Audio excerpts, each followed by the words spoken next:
भारत में कुछ ऐसी जगह भी है जहां आप बिना स्पेशल परमिट के नहीं जा सकते हैं। पहला तो है अरुणाचल प्रदेश। इसकी सीमा म्यांमार, भूटान और चीन को छूती है। ये काफी सेंसिटिव इलाका है। वहां के लोकल लोगों के अलावा किसी और को यहां जाने के लिए इनर लाइन परमिट की जरूरत होती है। दूसरा है नागालैंड।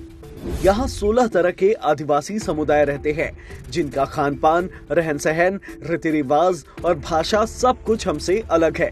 यहाँ जाने के लिए भी आपको स्पेशल परमिशन की जरूरत होगी। तीसरा है मिजोरम।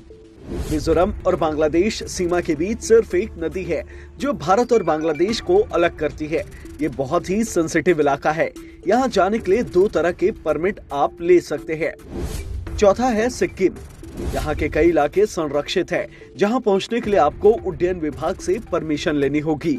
आप बागडोगरा एयरपोर्ट से भी परमिशन ले सकते हैं। पांचवा है लक्षद्वीप। यहाँ के लिए तो परमिट के साथ ही नियरेस्ट पुलिस स्टेशन से क्लियरेंस सर्टिफिकेट भी जरूरत होगी, जिसे वहाँ के स्टेशन हाउस ऑफिसर के पास सबमिट करना होगा। छठा है लद्दाख।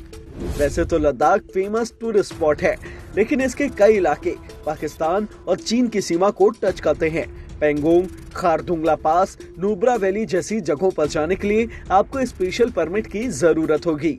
ऐसे इंटरेस्टिंग और नॉलेज बढ़ाने वाली वीडियोस देखने के लिए जुड़े रहें आज तक डिजिटल के साथ।